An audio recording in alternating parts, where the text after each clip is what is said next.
There comes a point in the crucible of competition where records and reputation mean nothing. The Phoenix Suns have stepped onto that stage. Welcome to the NBA Finals.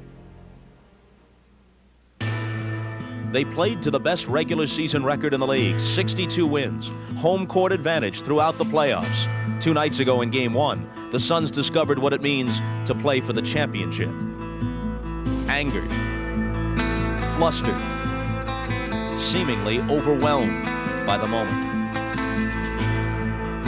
We're just glad Game 1 is over, and now we can get on to playing basketball. Game 1 may be gone, but the Chicago Bulls remain, brimming with resolve, one step closer to the historic three-peat, anxious to make Phoenix face this cold reality. No team has ever lost the first 2 games at home and come back to win the NBA championship.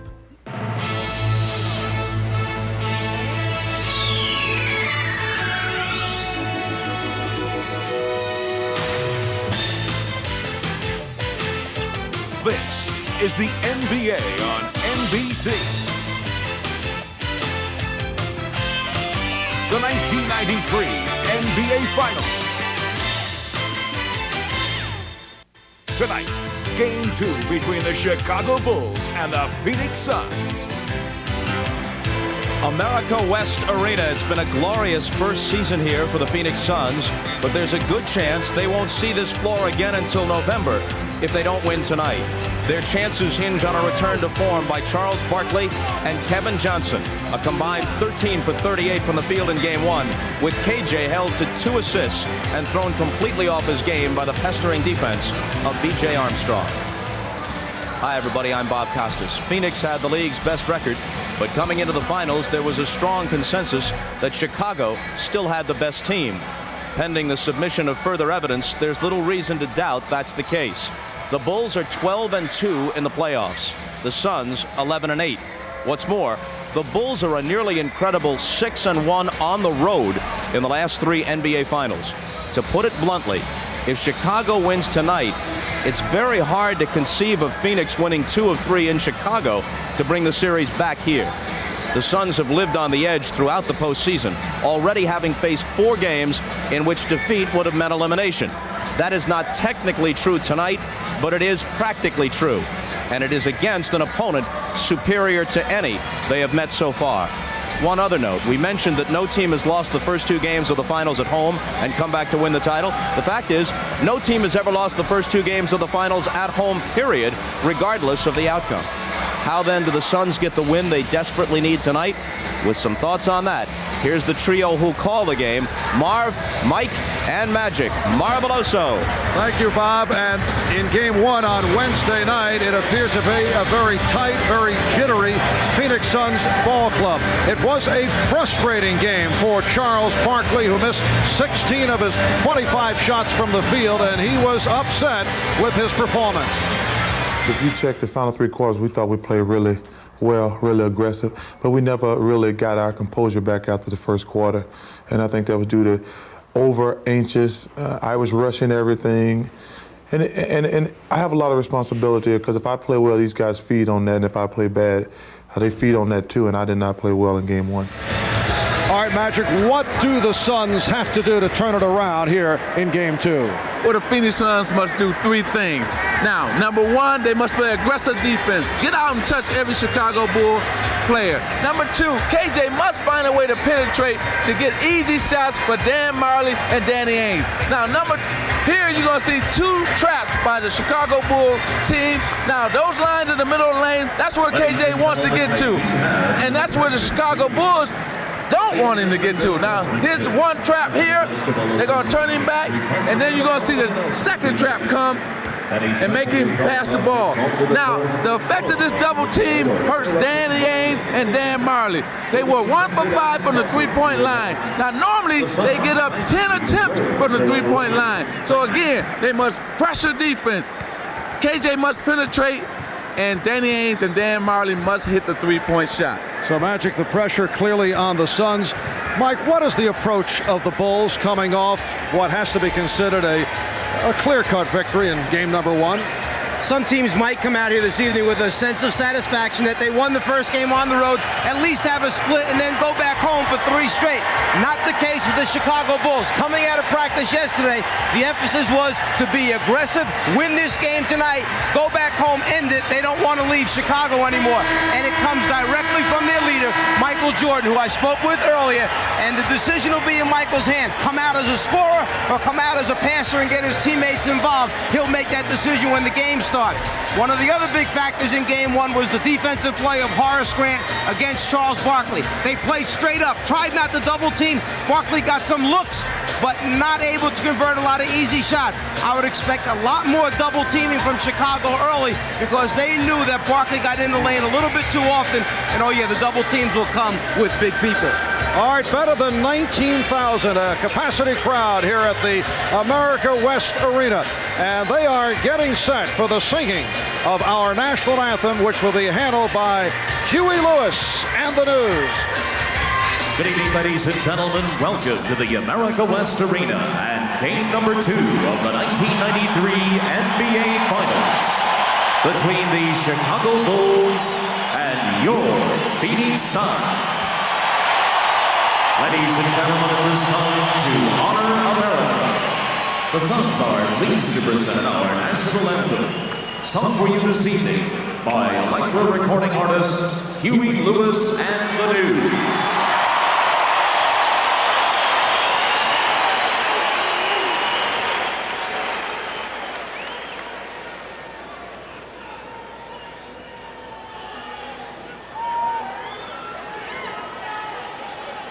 Oh, say, can you see by the dawn's early light what so proudly we hailed at the twilight's last gleaming, whose broad stripes and bright stars through the perilous fight o'er the ramparts we watched were so gallantly streaming, and the rockets' red glare, the bombs bursting in air, gave proof through the night that our flag was still there. Oh, say does that star-spangled banner yet wave over the land of the free and the home of the brave?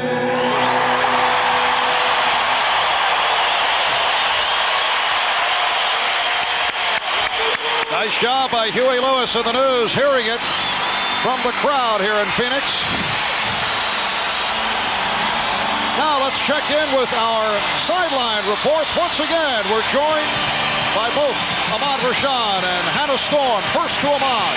All right, Mark, before the Bulls-Knicks series, I talked about a player who had gained so much respect from his teammates. That was B.J. Armstrong, who has played so strong through every series and continues to do so here. I asked B.J. about that. He said, well, looking at the playoffs, I realized it was going to be a challenge starting with Mark Price and continuing on till now against KJ. He said, the thing that I want to do to make sure I was ready to accept that challenge. Now, as Magic Johnson says, the challenge continues for B.J. because if the Bulls are to beat Phoenix, B.J. will have to play strong against KJ. All right, Hannah? Well, Ahmad, a lot of the Suns told me that they're much more relaxed now that Game 1 is over with. After all, the only Sun with finals experience coming into that one was Danny Ainge. A couple of things on Ainge. He'll be wearing a homemade number 3 on his jersey in honor of his former teammate of Portland, Drazen Petrovic. Ainge is also playing with an injury. He jammed the thumb on his shooting hand in Game 1. It's black and blue and it's very sore, but he thinks he'll be okay shooting as long as he doesn't aggravate it again. Overall, I would say this team is focused and confident. Charles Barkley promised to me we will win this game tonight. Mark? Thank you, Hannah. So Charles and his Suns are seeking to tie the series at 1, while Michael Jordan and his Bulls would love to go back to Chicago up 2-0. The NBA on NBC is brought to you by Miller Lite. Great taste, less filling. Can your beer do this? By Chrysler Plymouth, a division of the Chrysler Corporation. And by Canon. Canon cameras, so advanced, they're simple.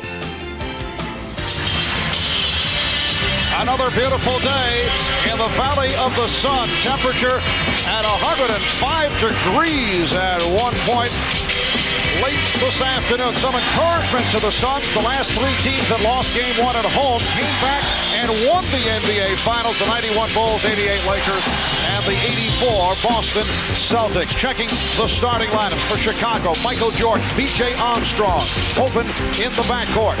Up front, Scottie Pippen coming off another outstanding game, and Horace Grant. They are on the front line. Bill Cartwright shot well again in the early going in game one.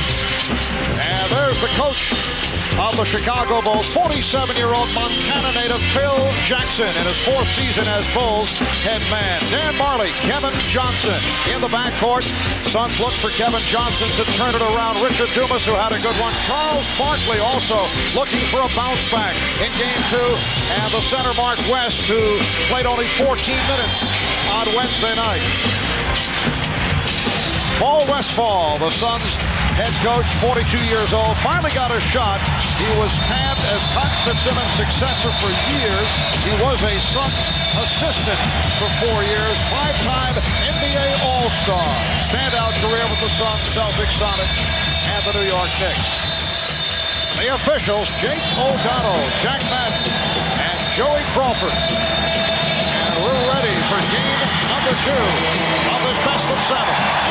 Mark West and Bill Cartwright. The Suns control the opening tip. Kevin Johnson met at midcourt by B.J. Armstrong. Richard Dumas given the room. Barkley off the pick. Barkley from the outside is able to hit on his first attempt. Get Barkley the ball, middle of the floor, much like Chicago likes to do with Michael Jordan. The same spot he hit the big shot against San Antonio to win that series for the Phoenix Suns. Johnson with the steal. Battled away by Jordan and scooped up by Pippen, leading to the fast break. Jordan, yes, and the game is tied at 2. But that steal that time by KJ represents what Phoenix wants to do. They want to get out and pressure the Chicago Bulls. The Bulls did an excellent job in stopping the penetration of Kevin Johnson in game 1. Horace Grant hand checking. Charles Barkley and Jake O'Donnell calls the foul on Grant. So dangerous in the middle of the floor, Charles Barkley, because he can make a jumper from there if you back off him far enough, yet he has the potential with one dribble to get to the front of the rim, dunk the basketball, or create for his teammates. Johnson had to change his shot as Grant came over to help out. Jordan tried to set up Grant. KJ trying to make a little point of emphasis here, maybe an exclamation point at the end, goes in to try and dunk it, but Grant at 6'10" bothers him.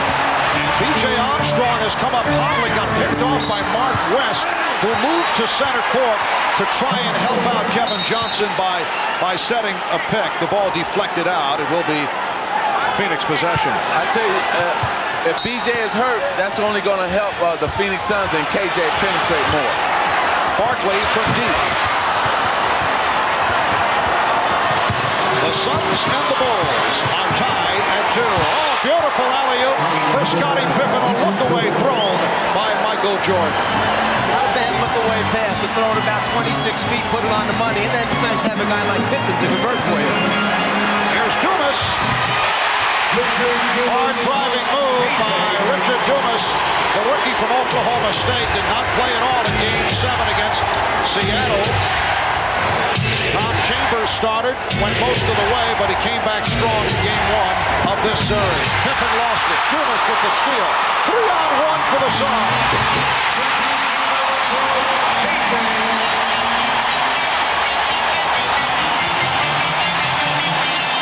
So Phoenix with a 6-4 lead. See, that's what I was talking about, the aggressive defense, because if the Phoenix Suns play aggressive defense, then they can get into their transition game, much like they just did there. Jordan, looks like Michael wants to get to it early offensively. He's come out shooting. I think he's just looking it over right now. He's got to get his stroke down, see if he's got the good touch, good feel, but at the same time, he's willing to throw a few passes here early, get his teammates involved. Suns and Bulls tied at 6. They trap Johnson. West for Barkley. And a foul.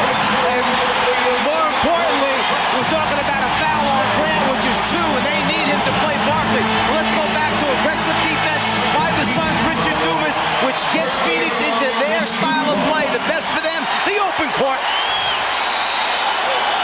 Some good interior passing by the Suns, and Grant, who already had one ticky-tack foul when he poked him in the eye early, that time trying to come over and help out on the rotation. A little late, 2 fouls on Horace Grant early in the game. And Magic, in contrast to the way the Suns came out in game 1 on the tight side. Charles Barkley telling us after practice yesterday, he felt he was hyper, he felt the team was hyper.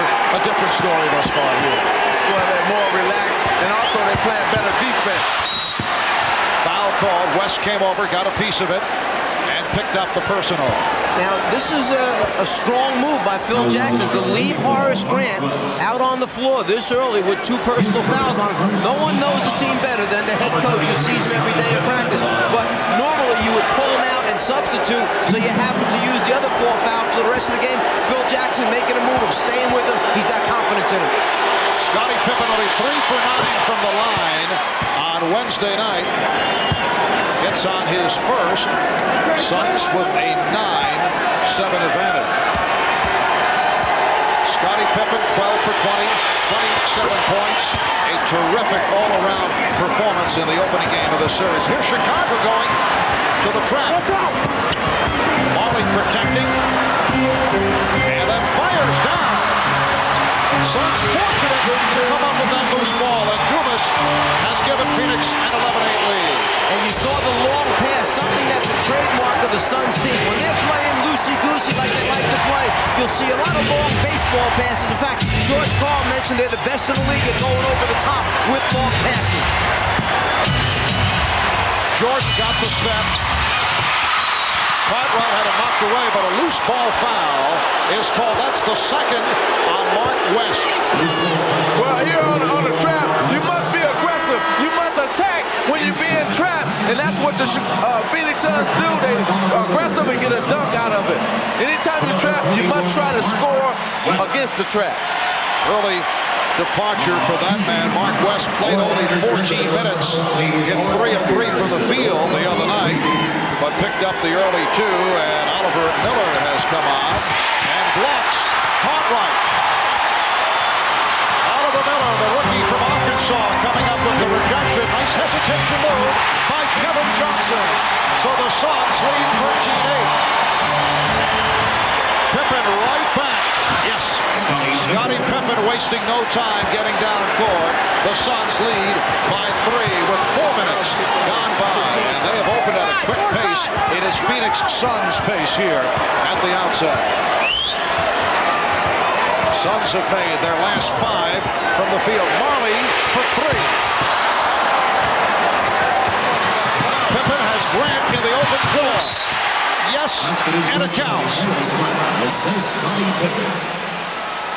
So the foul is called on Kevin Johnson. Eyes up all the time, see the floor at 6'7", Pippen can do it, and when you have a power forward who runs the way Horace Grant does, it pays off with some easy baskets in transition. And credits to Phil Jackson for leaving him on the floor, not taking him out. He knows his team better than anyone. 3-point play for Grant to tie the game at 13. This time light pressure by Chicago. Barkley was fouled. Well, what Phoenix have done now, they move, what Chicago has done now, they move Scottie Pippen over to guard Charles Barkley and move Grant over to cover Dumas. Number 34, Charles Barkley in the line. And Barkley will shoot a pair. Charles has 5 points.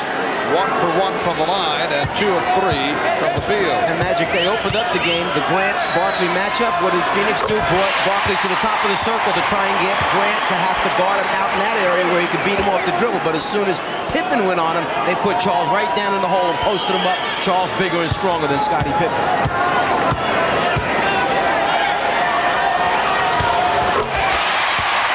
Phoenix 15 and Chicago 13. Barkley switches off to Pippen. Now met by a double team. Grant. Well looked by Scottie Pippen off the trap in the corner. And the game is tied at 15. Again, B.J. Armstrong looking to make Kevin Johnson work hard to get it across. And a foul on B.J. Will he get the call on the continuation? No, he won't. They don't want Kevin Johnson coming back to the middle of the floor, so if he's going to get to the basket, his easiest path will be turning the corner. That time, B.J. ride him a little bit too much. Now Barkley posting up. Charles Barkley able to hit the turnaround on Scottie Pippen. The Suns lead by 2 and Barkley off to a fast start. Joe Crawford with the whistle. And a foul against the Suns. It's on Miller. Timeout taken by the Phoenix Suns. We'll be back in a moment. Well, in game 1 on Wednesday night, B.J. Armstrong did the job against Kevin Johnson. Johnson only 4 for 13 for his 11 points. B.J. hit 3 from downtown. And B.J. and the Bulls so successful in stopping the penetration of one of the best in the business, Kevin Johnson. We talked with B.J. about that and asked what are his plans for going up against Kevin Johnson here in game 2. Well, I think, first of all, our team, our total team made an effort to know where he's at on the floor and know where he operates and tried to get acquainted with his game, his right to left crossover, his finish with his left hand at the basket. So our team was well aware of what he likes to do. And my main goal was to make him work from the time the ball was taken out of bounds to the time they set in their offense. And once he does give it up, not allow him to get the ball or make him work to get it that he's just out of sync.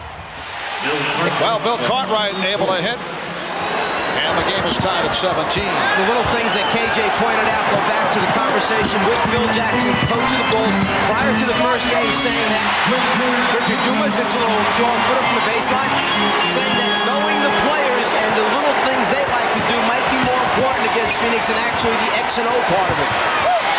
Pippen gets inside. Pippen on the follow. So both clubs are hot. Chicago 8 for 11. Phoenix 8 for 11. Well, the first team that makes a defensive stand will take control of this game.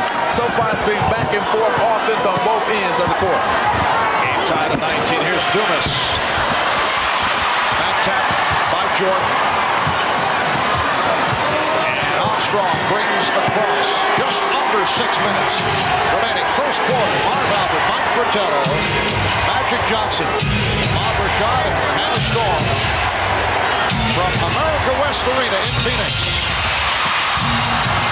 Jordan with another opportunity.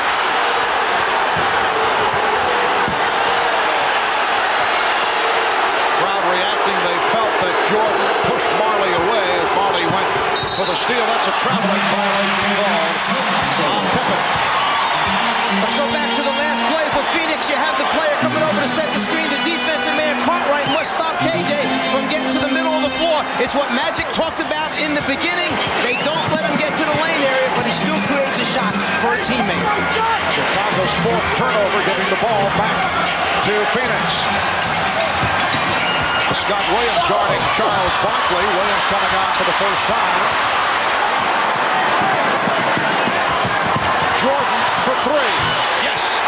Michael Jordan hitting from downtown. He now has 7 points. And Michael has just passed Magic Johnson as Barkley gets inside. Michael Jordan passing Magic for 5th place among all-time playoff scorers. He now trails Kareem, Jerry West, Larry Bird, and John Havlicek. Scott Williams rejected, and Miller comes away with it. for 6. Well, not bad. Yeah, what can I say? Offensive foul called that time. Chicago's defense, again, closing down the lane. Steps in, takes the foul as KJ tries to pass off. Tight defense, get in the lane, but they constantly step up the Bulls defense and pick up offensive fouls. 4.5 remaining. In this first quarter, the Bulls now lead 22-21. Bill Cartwright sitting down. Stacey King has come on. The matchup will be King and Miller. So it's King, Williams, and Pippen up front. They double up on Jordan. And the pass knocked away by Marley. So the Phoenix trap well executed. Here's Marley for 3. Jordan eluding Marley. Jordan lost it. Miller with the steal. But the ball goes back to Chicago. Think about the things that Oliver Miller has done because of his long arms and fingertips. He's blocked the shot.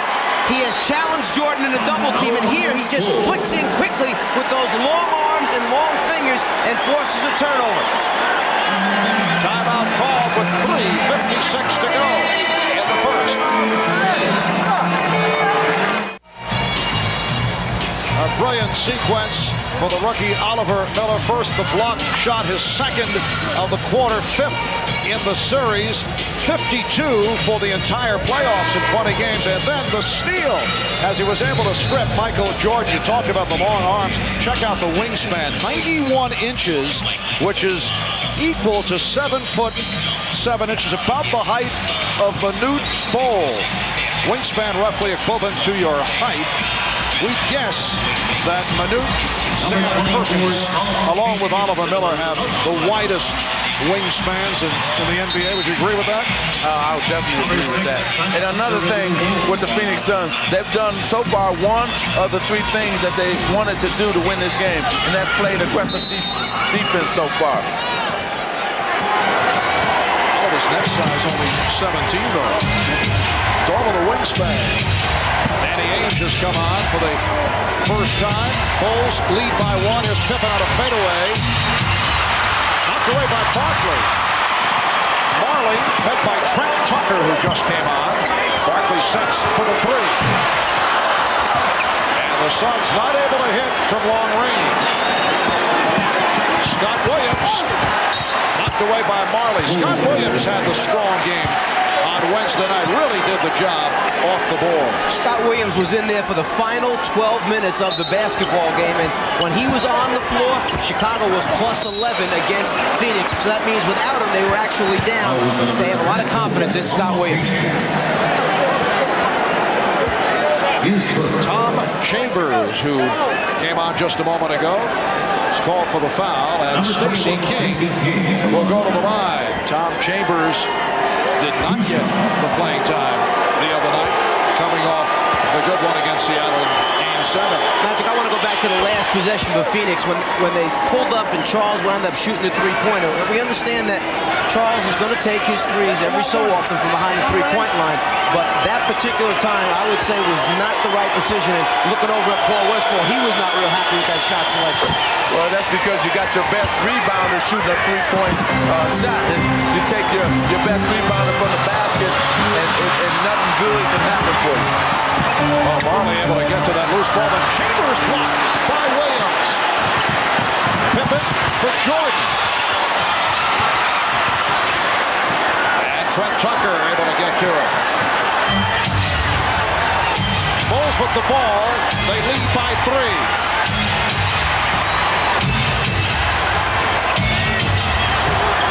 King, the shot clock running down. And it's a 3-second violation called on Chicago. Now, this is a very interesting move by Coach Paul Westphal because he really is not going with a point guard. He has Danny Ainge playing point guard, so we'll see how the offense is ran now by Danny Ainge. And the reason for that, Trent Tucker is out there. He will put the same pressure on the ball as a B.J. Armstrong would, so he feels comfortable with Ainge in this role that he can get it up against Trent. Foul committed by Williams. The basket will not count. Scott Williams called for his first. inside play taking place. Bulls bumping all those cutters, coming to the basketball. That time a little bit too much pushing and shoving. And what Paul Westphal has done now is he's put a very big team on the floor for the Phoenix Suns. You're talking about West, Chambers, Barkley up front, and a backcourt of Ainge and Marley. He usually likes to go small. Right now he's going very big. Not only that, he has his best shooting team on the floor at this time because both Ainge and Marley can shoot from the three-point line as well as Tom Chambers can also shoot from the outside. John Paxson replacing Michael Jordan. Jordan with 7 points, 3 out of 6 from the field. Comes back to Barkley. Chambers. The Suns and the Bulls tied at 24. Bulls have missed their last 5 field goal attempts. They have Williams with King and Pippen up front. Tucker and Paxson at the guards. And Jake O'Donnell with the call away from the ball. In the penalty, fouls out of the 24, Tom Chambers. Apparently Chambers called for the foul and it puts Phoenix over the limit. And Chambers started to run down the floor as if the foul was going to be called against the offensive player, trying to help the officials make that call. Jake O'Donnell right after said, no, I don't buy that routine. So both teams over the foul limit. And Stacey King to the line. He is 3 of 3 from the foul line. 2:18 remaining. In this first quarter, the Bulls by 1. Game 3 in Chicago Sunday night. 7 o'clock starting time. In the East, right here on NBC, Game 4 at Chicago next Wednesday, June 16th, 9 p.m. Eastern Time. Suns do not have trouble with the pressure. Barkley being played now by Scott Williams. Barkley changed his mind. Chambers pulling his way and a foul call. So Tom Chambers to the line. He was hit by Scott Williams. One thing about Tom Chambers, when he decides he's going to get a shot up at the basket, he's going to get it up. You can expect him when he gets going to try and finish. To shoot 2. Tom Chambers in his 12th season out of Utah. Last couple of years bothered by back problems and hamstring injuries. Leo Wilcox to the North Tom. Leo Wilcox to the North Tom. Well, during the course of the regular season, the Suns averaged 31 free throw attempts per game. In the playoffs, 32. Game 1, only 15. 2 minutes, 2 minutes. In Game 7 against Seattle, Charles Barkley went to the line 22 times by himself. And that 31 that you talked about was the second most per game in the NBA taken by a team, the Phoenix Suns. Stacey King went short. West's pass intercepted by Pippen.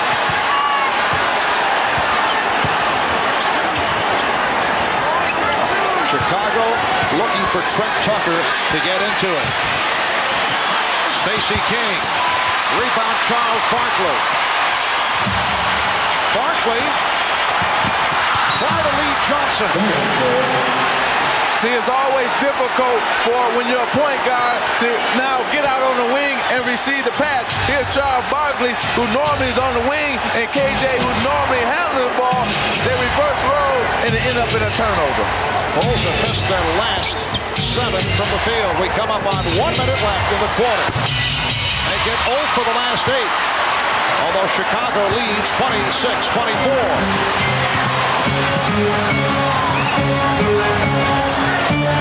Kevin Johnson being guarded by Trent Tucker. Kevin Johnson with a second field goal. And he's tied the game at 26. Pippen off the hesitation dribble. Pippen for Williams. What a play by Scottie Pippen. The Bulls lead by 2. Johnson changed his mind. Picked off by Tucker. Well, you got a man here who was down in Game 1, that being Kevin Johnson. Now he wants to do a lot of things. He wants to make something happen. And that time he wanted to make something happen, but got caught in the air. You got 3-point shooters on the wing in case they double Pippen. Shot clock down to 4. Pippen. Final seconds of the first quarter. Haynes to the fadeaway. Yes, and it counts.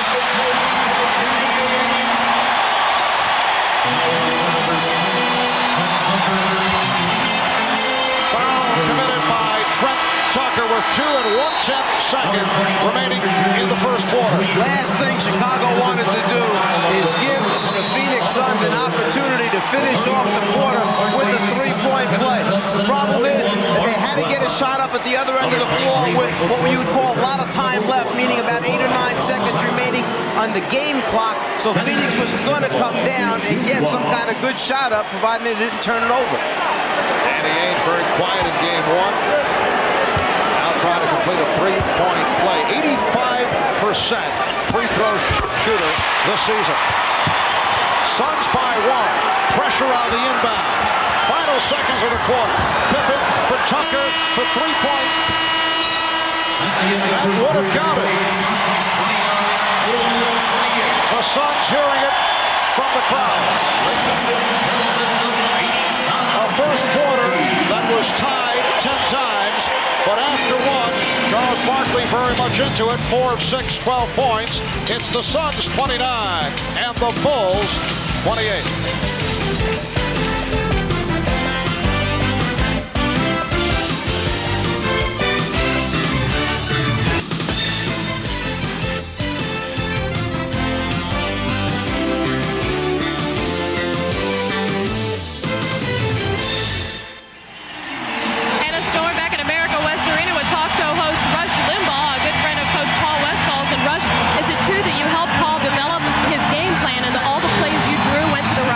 I said start every play off to the right.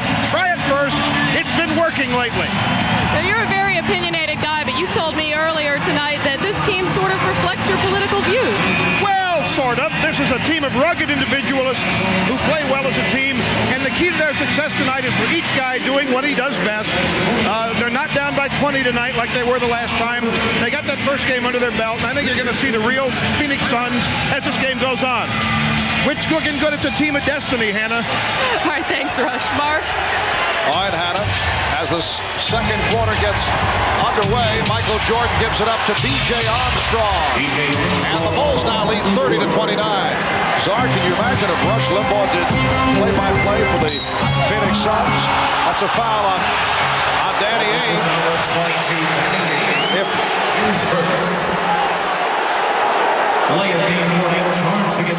Paxson does a good job moving his feet, gets over in front. Very close call that time, and then after it, Danny Ainge took the basketball, tossed it away, and a delay of game warning was called against the Phoenix Suns. You can see that Phoenix has changed their offensive strategy. They're now trying to run after-made baskets. All right, Grant being played by Miller. Jordan. Rebounded by Miller. Frank Johnson has checked in for the first time, played well in game number 1. And Miller finishes it off. Suns by 1. 1 minute gone by in the second quarter. Can you imagine if Rush Limbaugh did play-by-play for the Suns? He'd probably suggest 5 years mandatory for traveling violations. Explain it later, so I'm thinking about that. Okay. And a foul is called. A loose ball foul. Jake O'Donnell, Jack Master, Joey Crawford working the game. Oliver Miller called for the foul. Well, as we mentioned earlier, Magic with tears in his eyes as Michael Jordan passed him by earlier. You took it well, I thought. Yeah, well, since he's a good friend of mine, I decided to go ahead and not cry too much. You know, but if it was somebody else, I probably would have been really upset. And there's the man next in line, John Havlicek. One of the greats from the Boston Celtics. John Havlicek up at 4 a.m. this morning, taking his first air balloon ride around the area. Got up as high as 4,000 feet, but hovered mostly in that 60 to 80-foot area off the ground. Central sensation. And Hondo will be one of the guests at halftime with Bob Costas, the Prudential halftime report. Armstrong on a pull-up. Oh, Grant, and he was fouled.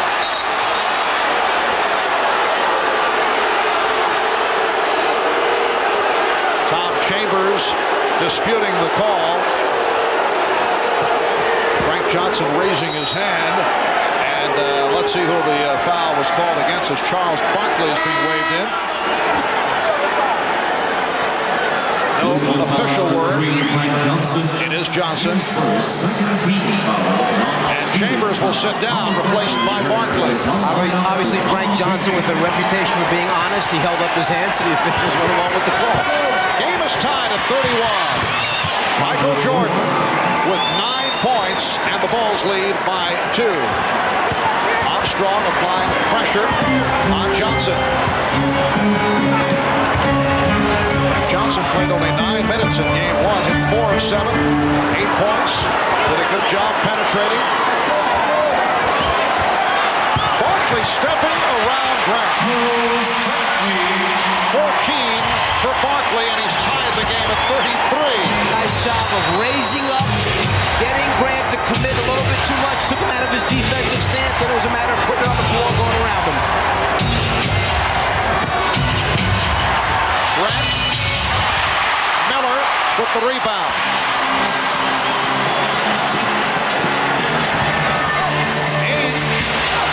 Air ball thrown up by Danny Ainge, and a foul was called. Defensive man normally wants to be down in his stance. Charles turns and faces, gets him up in the air, and now go around and convert. Richard Dumas called for the foul. We'll be right back. The NBA on NBC is brought to you by Gatorade for that deep down body thirst. By Toyota, reminding you to always buckle up. Do it for those who love you. And by McDonald's. What you want is what you get at McDonald's today. Ahmad Rashad back here in American West Arena alongside Cliff Levingston, a former Chicago Bull.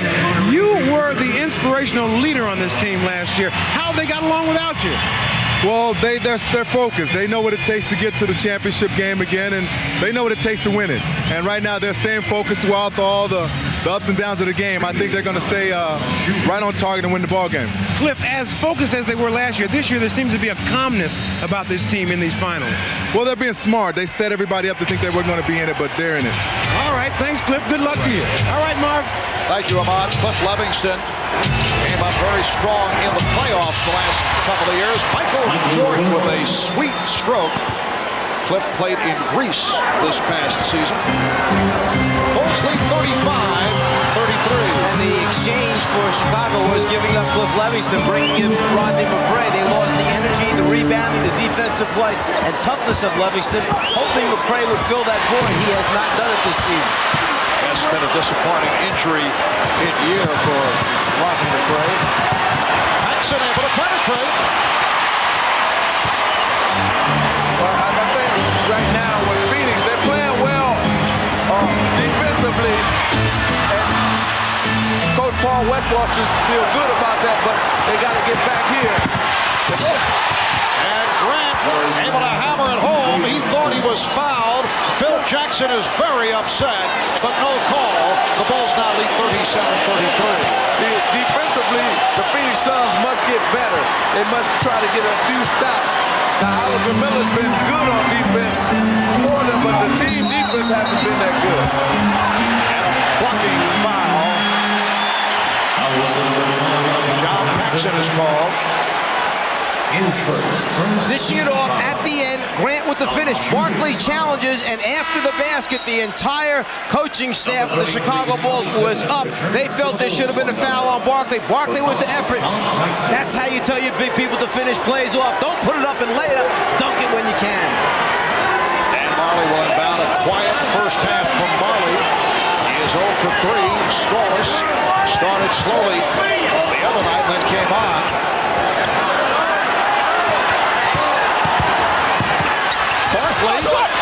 shot. Forced it, although he was double teamed. Last touch, though, by the Bulls. And it will be Phoenix ball with a new 24. One thing about the Chicago Bulls, if you turn in the middle, you're going to have 3 or 4 guys jumping out at you. And that's what Barkley faced just a moment ago. Frank Johnson puts the move on B.J. Armstrong. Nice fake, but Pippen with the block, and a foul is called. Well, a little bit disappointed. B.J. Armstrong, he went for the ball fake, got up in the air. Frankie Johnson leans in a little bit, so the block is clean, but it's the body of B.J. Armstrong where the foul is called.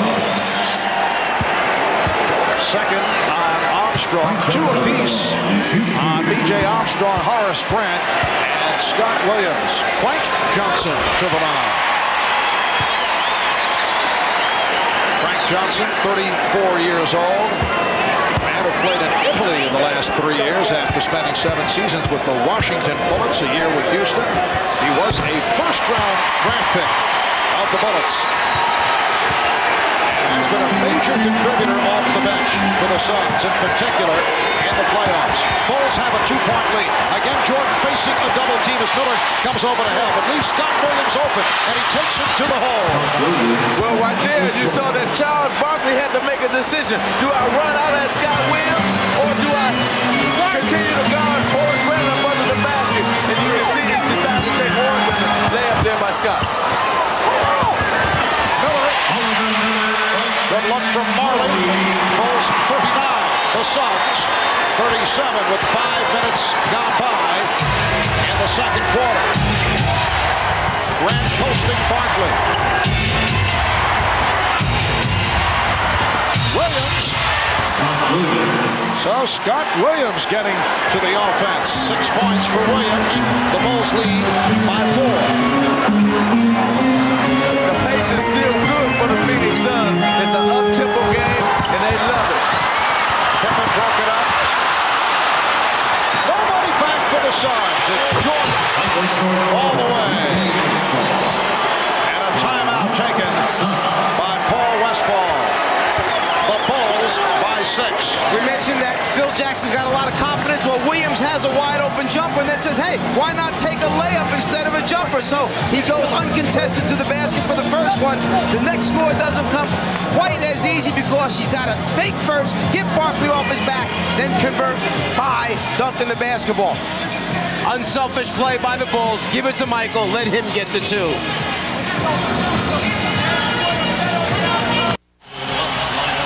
Now, Phoenix been playing excellent team defense, individual defense, but not team defense. Here they're going to double team Michael Jordan, make him throw the ball. Now, when you double team, you got to get all your men rotating on the Phoenix Suns, where they don't rotate to Scott Williams, and they give up an easy layup.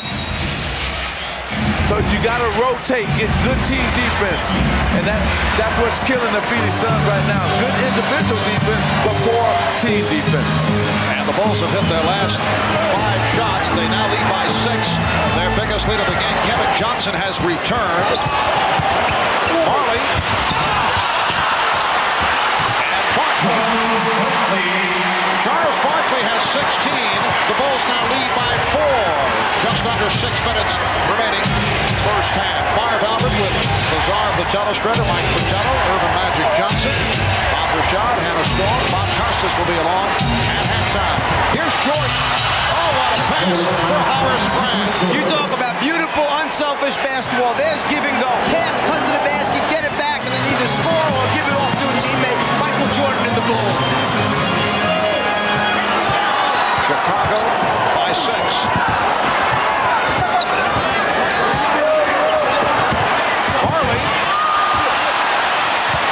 With the setup, Marley could not finish it. Jordan. The Bulls lead 47-39. Michael has hit his last 4, and he has 15 points. Marv, the difference between the Chicago Bulls and the Phoenix Suns, Chicago Bulls make 4 or 5 passes on offense. Phoenix Suns make 1 pass and stand. Dumas, bad shot. Marley for 3. Another opportunity and another bad shot. What a sequence for the Suns. Whoa. Let's go back a moment ago. Michael Jordan down here had just passed the ball across the floor over to Scottie Pippen, and now he moves without the basketball. Give and go, get it back, draw the defense, make the pass, and finish off.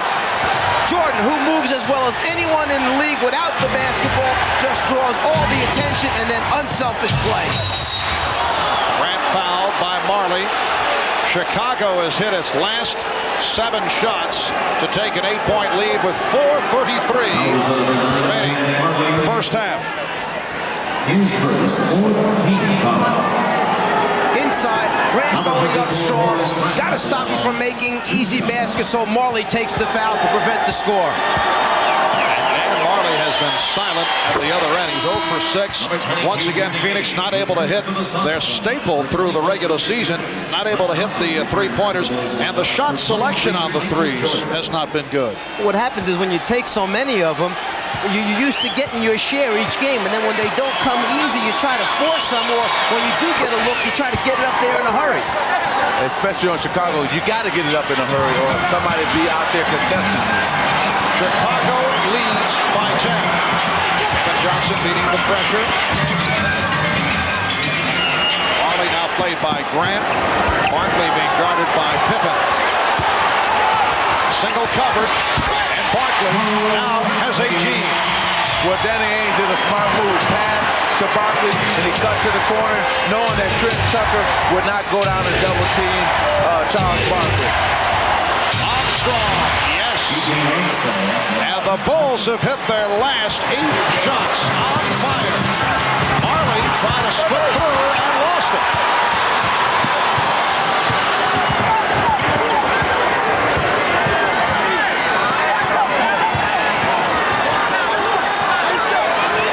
Double team on Pippen, who gets it out. Grant off the pick. Beautifully done as they swing the ball around, looking for the open man. That's exactly what Magic talked about. Difference, 4 or 5 passes, play unselfish, it doesn't matter who scores. Well, let me just put it bluntly here. In a running game, Phoenix is at their best. In a wide open game. But in half court, Phoenix struggled. Where now you're talking about a championship team in the Chicago Bulls, they're the best half court team in basketball. Johnson turning it over. The ball goes back to the Bulls. Michael Jordan receiving a brief rest.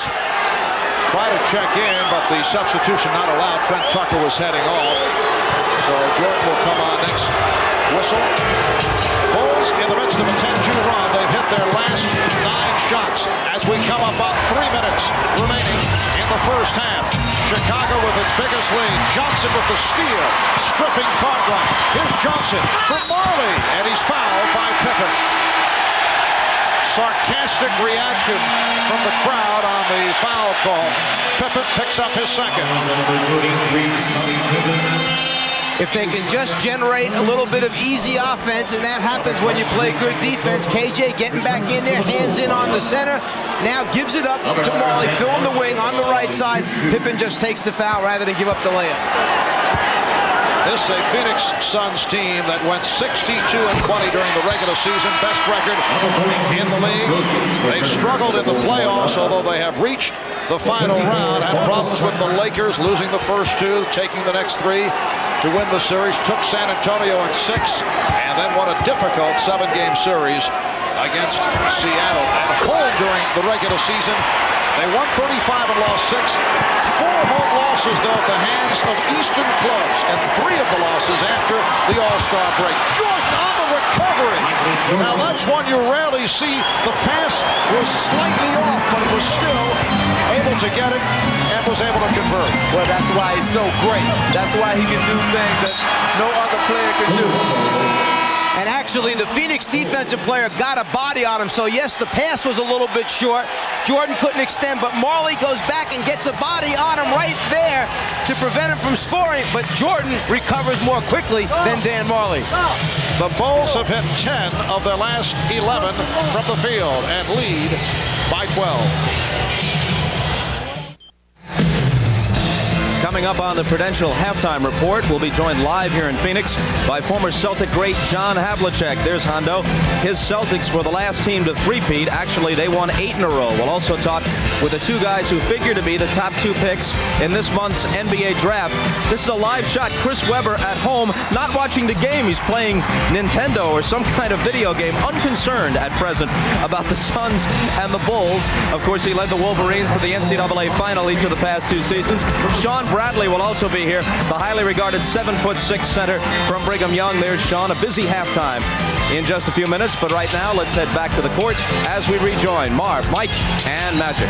All right, Bob. Chris Webber putting a dent on the ratings. He does have a Nielsen Holmes on. Do you know that? I'll give Magic first pick. What do you want? I take Webber. So whoever's left over, I'll take him in the second slot. Coming out of that last timeout, Ahmad overheard Phil Jackson telling the Bulls they like the tempo, they feel they're in control as Michael Jordan tips it in, and he wanted Cartwright on the floor to stabilize this team both offensively and defensively. The experienced center who will get them in their offense, allow them to run it by setting screens, and get on the glass and help on the boards. And a foul call. That's 3 on Scott Williams. A red-hot second quarter for the Bulls, who now lead by 14. Well, here's Michael Jordan attacking the offensive board. See, Michael can hurt you in so many different ways. You always got to know where he is on the court and put a body on him when a shot goes up. Scott Williams sitting down. Chicago 13 for 19 from the field. Phoenix only 5 of 16. Now Barkley operating against King. Got it back to Ames. And the Suns finally hit a three-pointer. They missed their first 4. Bulls 57. The Suns 46 with a minute 50 to go in this first half.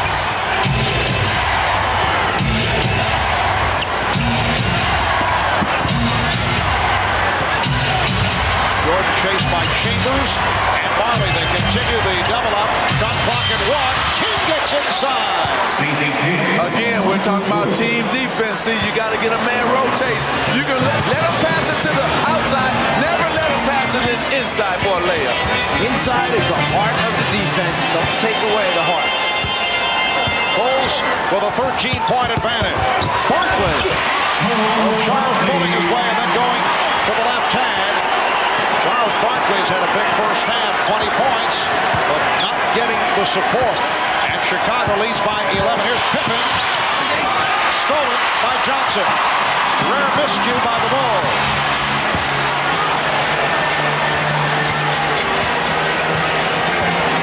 Evan Johnson now guarded by Michael Jordan. Chambers to the scoop. Rebound Barkley. Oh, what a play by Charles Barkley. The Bulls by 9.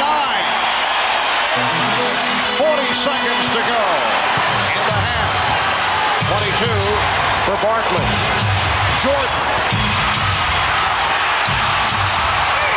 Well, the Suns with a chance to knock that Chicago lead down further. Chicago led by as many as 14.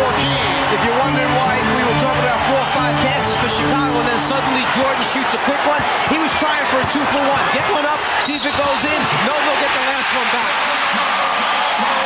And Barkley drew the foul.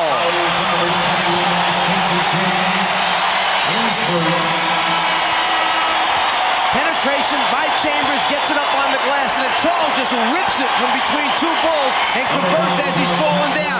And then, again, to end a quarter, an opportunity for Phoenix to wind up with a 3-point play. They did it to end the first quarter. He has a chance now, Barkley, as he goes to the basket, to do it once again this quarter. Well, see, they're doing something different here in game 2. You see Westphal going to react to this play. They're getting finally penetration. They may not be getting it from KJ, but they're getting it from other guys, Phoenix Suns. And this the best sustained period of the half for the Suns. 7 straight points. And the Bulls now lead by 6. 10 seconds left of the half. Tucker did not want to take the shot. Gave it back to Jordan. Now Tucker for 3. Well, Phoenix able to come back down by as many as 14. They have at the half. Michael Jordan, 9 for 15. He has 19. Charles Barkley, 10 of 14, 25 points. Bob Costas and the Prudential halftime report. And the guest list includes John Havlicek, Chris Webber, and Shawn Bradley. A star-studded lineup. We'll be right back. Stone, thank you. Now the always somewhat awkward transition back to basketball. One gentleman who's taken a particular interest in this final series between Phoenix and Chicago is ex-Celtic great John Havlicek. Hondo was a member of the last NBA team to three-peat back in 1966. That team, of course, featured Bill Russell, among others, and they won 8 straight NBA titles from 59 to 66. Havlicek also played on the 76 Celtic team that beat the Suns in the finals. Hondo hit this runner at the end of the second OT in Game 5 before Gar Hurd's famous shot sent things into a third overtime, but eventually the Celtics won that ball game and the series with it, and it's not too far-fetched to say, even though you won in 6, capping it back here in Phoenix, that the momentum would have been entirely different. If they could have beaten you in Game 5 on your home floor in a game like that, they might well have won here to take their first title. People think that if they had won that particular series, we would have lost here. I don't think that, because we were a team that had a lot of great pride. We knew that we were a better team, and we also felt that that particular game wasn't one of our best played games. Regardless of whether it was well played technically from an X and O standpoint, have you ever been in a more exciting and exhausting game? No, it was probably the most emotional game I'd ever been in, because it went 3 overtimes, and I can recall JoJo White sitting at half court during one of the overtimes. He played, I believe, 63 minutes. I played 58, and it was one of those games where you had the highs and lows. You were euphoric one moment, and you were the depths of despair the next. Now, these Bulls are going after a three-peat. It's a different era in the NBA. It's fair to say that no team, even your Celtic team, could have won 8 straight in the modern era. But how do you compare these Bulls to the other great teams you were with or played against? Well, the thing that I'm impressed with the Bulls is the fact that they play great defense. If you see Phoenix playing against them, they have to work for everything they get. They're picking them up all over the floor. And I know that to win championships, you have to play defense. Paul Westphal may have to change this whole lineup to get back into this series if they don't do anything tonight. Westphal, a former teammate of yours and, of course, an opponent in that 76 final. He was a great player in those days for the Suns. Did you see him as a potential coach? I always liked Paul Westphal as a player, and he's a very gamey individual, and he always had a lot of contests to play. So he's a thinking-type player. I thought that he could become a good coach. I didn't know if he would go into this type of situation. Let's get you to weigh in on the question they've been asking for the last couple of years. You played with so many great players and against West and Robertson and Wilt, and you've seen all the others who followed. Is Michael Jordan the best ever? The best I ever played against was Oscar Robertson. If I had to put my fingers close together as possible, that's where Jerry West is. But Michael seems to be a different type of player. I've never seen anyone come to a jump shot or jump stop, split the defense. He just seems to find holes in the defense, and I've never seen anyone like him. I think he's the best. Hondo, thanks. Great to see you. When we come back, we'll be joined by the 2 guys likely to go 1-2 in the NBA draft, Chris Webber and Shawn Bradley. That's after a message from Prudential and a word from the NBA.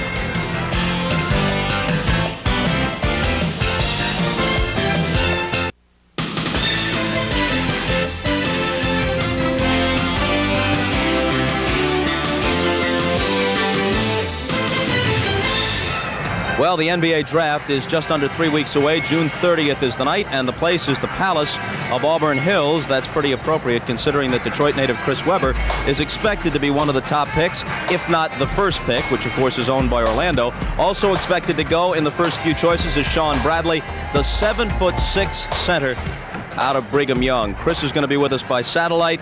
Shawn is here live in Phoenix. I can just see my mom watching this going, Bob, sit up straight.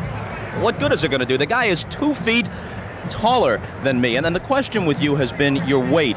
In the 2 years away from competitive play on the Mormon mission, how much weight have you been able to put on? Well, when I played at BYU, I was playing about 200 pounds. Right now, I weigh about 242, 245, right on this. So almost 40 pounds. How much more would you like to pack on for the rigors of the NBA? Well, I'm not too sure. I'd like to get with a trainer. I'm going to get with a trainer next week, and we'll decide exactly how much would be my optimum playing weight. Bill Walton had an interesting observation, and he knows pivot play, obviously. He said he thinks it's a good thing that you were away from the game competitively for 2 years. Likens it to what David Robinson had to go through in naval service. He says it gives a kid a chance to mature, get his priorities straight other than basketball. Did it do that for you? Absolutely. You know, the greatest thing that I did in my life so far was serve that mission and take 2 years out of basketball and devote myself to that kind of thing. I was able to figure out who I am and what I can do for the rest of my life. It also helped my metabolism slow down a little bit, so I was able to gain some weight. Hopefully now I can continue to gain a little bit more and become stronger. Are you mean enough? It's a tough game. I don't know. I grew up on a farm with a bunch of cattle, and they got to be the most stubborn animal in the world. But yeah, I don't play the game to lose. I want to go out there and do my best in any given situation. We've heard a lot of talk about Golden State possibly maneuvering to move up. They've got the 3rd pick behind Orlando and Philly. Don Nelson has long coveted a center. You could be the guy. Have they contacted you? Well, you know, many teams have been in contact with my agent and things like that. The draft is still, you know, in a couple of weeks, as we all know. I'll be excited to play wherever I can go. Of course, I do have my preferences, but you know, I'm just come back from Australia, and they said, you know, the draft is in a couple of weeks, so we'll see what happens there. What's your preference? Like I said, the draft is yet to happen. We'll see what happens there. Will you work out for teams? Excuse me? Will you work out for teams, or do you feel your draft position is such you don't have to do that? Well, right now, I think that for me to go and work out in the kind of shape that I am, it would not be able to show my true ability. So I'd like to take a couple weeks and hopefully get into shape and then maybe try out for some teams. We'll see what happens. You know, consider this. If Philadelphia sitting at number 2 takes you, and if they keep Manute Bol on their roster, they'll have 15 feet of center. That's a lot of center. A couple of long, lean characters. Let's go to Detroit. Chris Webber is standing by. Chris, we caught a live shot of you during the first half. Looked like you were playing some sort of Nintendo game, some sort of video game, instead of watching the Suns and the Bulls. Are you into this final? Well, I was playing a friend of mine in Sega in the Bulls Blazers, so I was having a little fun. I'm just here relaxing. I'll watch the second half and pay a lot of attention to it. Do you expect to be a member of the Orlando Magic? Is that safe to say that that's what you're expecting? You know, like Sean already alluded to, it's a long way before the draft, so, you know, you really don't want to get your hopes up for any team.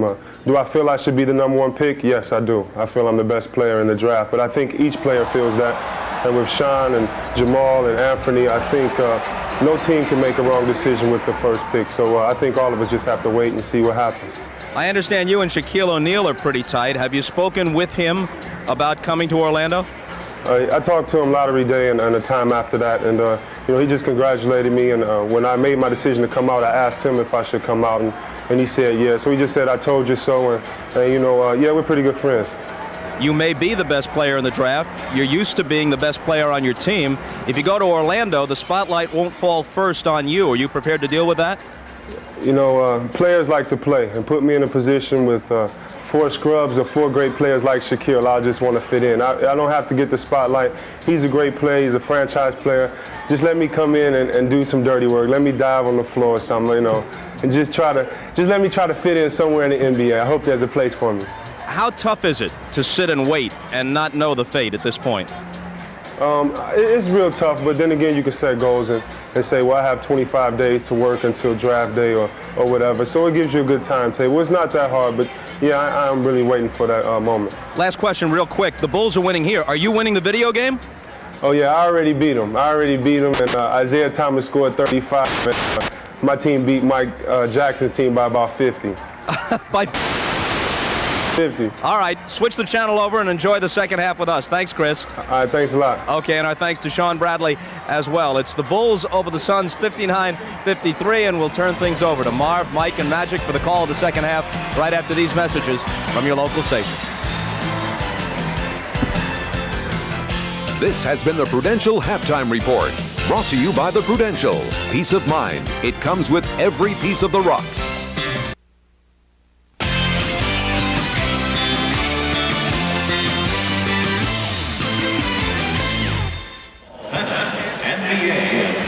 Coming up on 7:30 in the evening in the Valley of the Sun. Another beautiful day in Phoenix, Arizona. Marv Albert, Magic Johnson, Mike Fratello. The Bulls, led by as many as 14, look to be on the way to a blowout, but a good close by the Suns, and they have moved within 6. This after that hot shooting spurt by Chicago. Actually, both teams are shooting the ball very well in the first half, up over 50% from the floor. Chicago with 6 more field goal attempts, and that comes because they have 4 more offensive rebounds and 2 fewer turnovers. But to me, one of the key things for Phoenix is already they have 10 points from the foul line here in the first half. They had 10 for the entire game number 1, so they're getting to the free throw line. Well, and here are the three-pointers. You know, Phoenix is only 1 for 5, but that one three-pointer triggered a 10-2 run by the Phoenix Suns to end the the first half. And so that one three-pointer by Danny Ainge really sparked and rallied the Phoenix Suns. Yes, Danny Ainge hitting that three-point shot, leading to the 10-2 run. A look at today's Miller Genuine Draft halftime statistics. The Bulls 59, the Suns 53 as we head to the second half.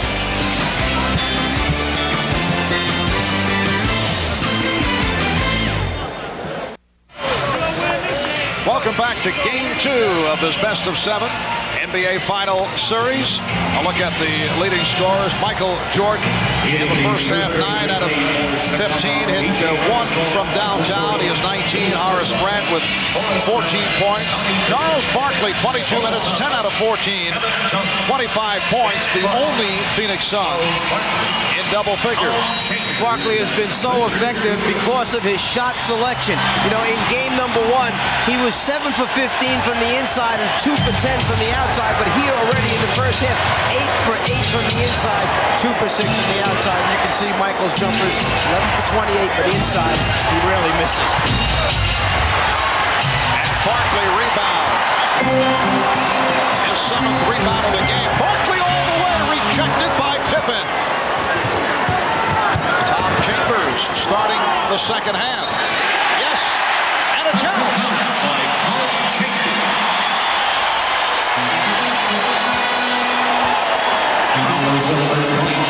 At the other end, the defensive end for Chicago, Barkley gets past Grant, but there's the cover-up by Pippen blocking the shot. Chambers shows the ball.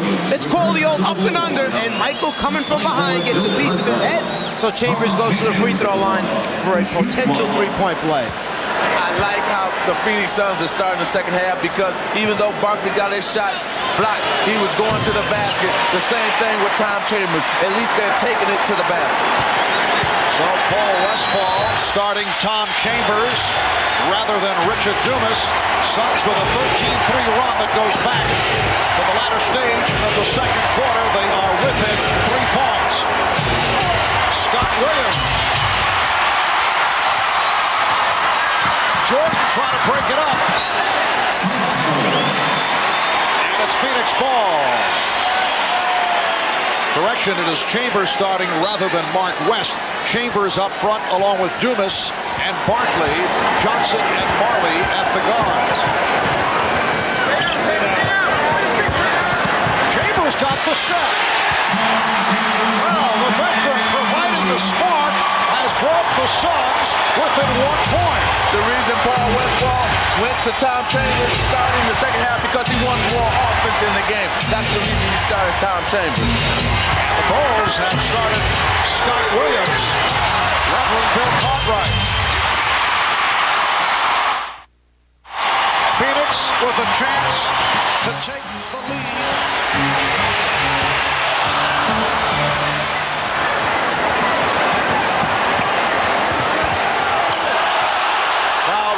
Violation called on Jordan.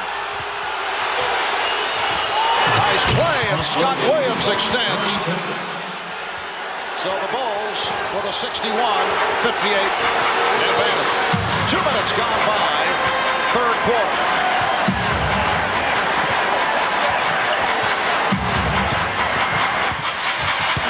Evan Johnson for Tom Chambers.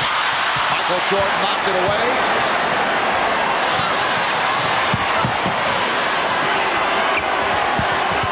Jordan with a show-the-ball move.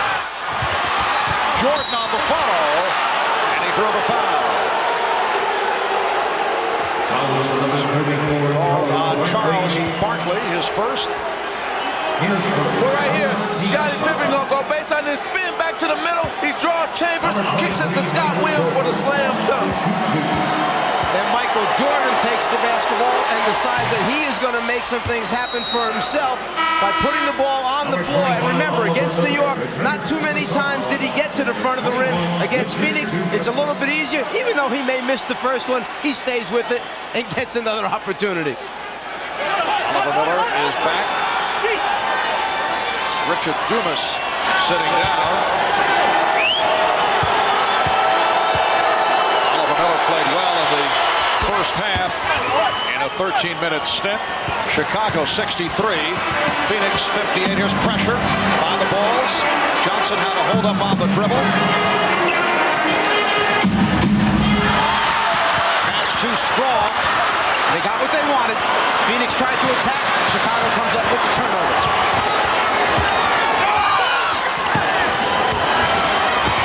Jordan. Horace Grant with the rebound and pops it back out. Here's Jordan for three. Yes. So Michael Jordan with his second three-pointer. He has 24. The Bulls regroup, now lead by 8. The Suns had knocked it down to a 1-point Chicago lead. Johnson on the penetration. Barkley. Charles Barkley puts it back. He has 27. The Bulls by 6. Charles Barkley is playing an MVP-type game tonight. He is really taking it aggressive to the basket when he gets it. Also, he's attacking the offensive boards. He's really making it easy for Phoenix Suns to stay in this game with his offensive play. Kevin Johnson collects his third foul. Jordan for Grant. Williams had it knocked away. It'll be Phoenix ball. Scott Williams argues the call. They try the drop-down pass as Scotty Williams turns to make his pivot. The ball goes off. Scott goes to Phoenix. Miller gets inside. The Bulls 66. The Suns 62.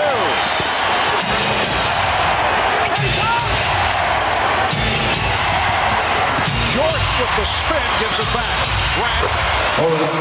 Nice touch by Horace Grant. 16 for Horace. The Bulls lead 68-62. Phoenix Suns looking to tie the series at one apiece. Chambers not able to hit. Miller able to chase it down. Bulls want to return to Chicago up 2-0. Marley with his first field goal, a three-pointer. And it brings Phoenix within 3. They collapse on Williams. And the ball knocked out of bounds. Scott Williams looking for a foul, but no call. And if you think about it, go back to game 1. His first three-pointer in game 1 came off of a second shot opportunity when they missed the first one, but got it back outside to him. This time, the same thing. First shot a miss, get it back, kick it across the floor to Marley. He makes the 3. The game is getting physical now. And so watch out. There will be a lot of quick fouls. There might be a lot of people in foul trouble before this game ends. Jordan lost it. Marley with the steal. Jordan in pursuit. Marley. The Suns within 1. Every time it's gotten to this point, Chicago has answered with a big basket. We'll see if they can do it one more time. Jordan, yes, and they do answer. The Bulls 70, the Suns 67.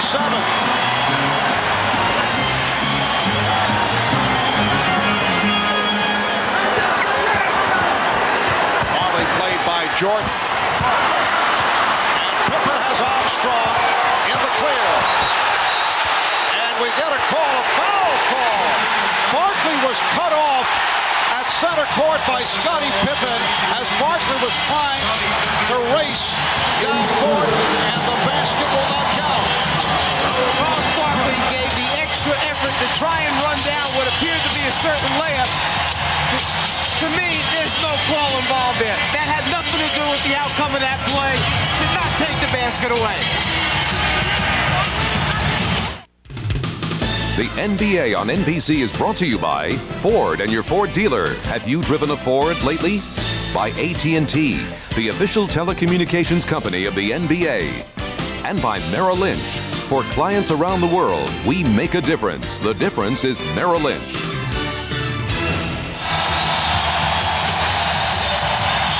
America West Arena is rocking. Charles Barkley in his final season with the 76ers, his 8th and final season last year, put up these numbers, averaged 23 points a game, 11 rebounds, 4 assists.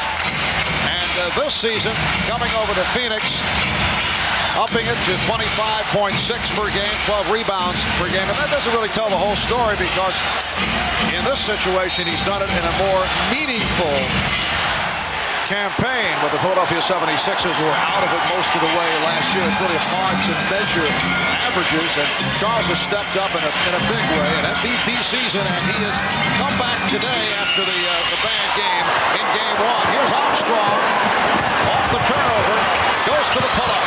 And the Bulls now lead 72-67. Let's go back to Charles Barkley for a second. When you make a statement, you better be able to back up your statement. He said that if he was surrounded with better players, they'd have a chance to win a championship. He has backed up his statement. He's had a terrific season.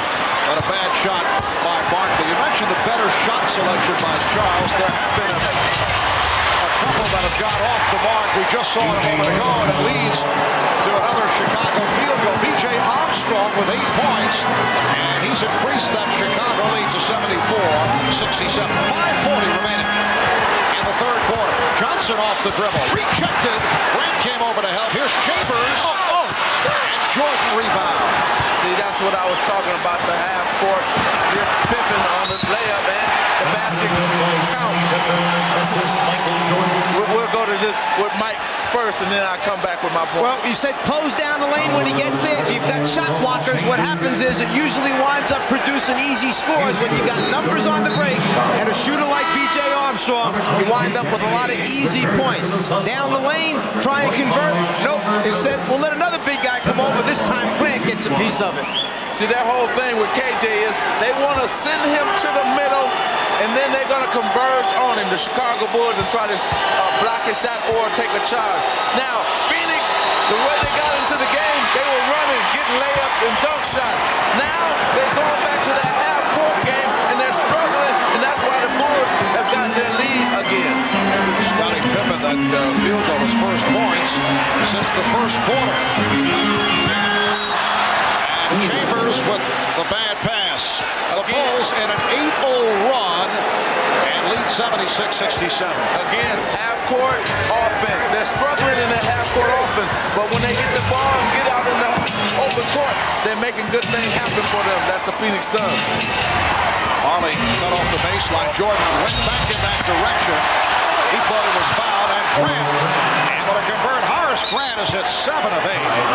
He has 18 points, and Phoenix takes a timeout with 4:50 remaining. Third quarter. Bulls lead by 11.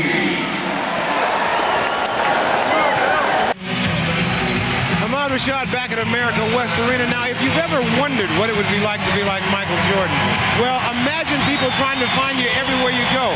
This was yesterday. He was out trying to play golf. We obtained this footage from a local station here, and it was shot from a helicopter. They found him. I talked to Michael today. He said he was trying to play golf, trying to enjoy himself, but there was a camera in the woods and a camera up in a helicopter. Marv? All right, Ahmad. Bulls with a 78-67 lead. 4:40 remaining in the third quarter. Barkley gets inside.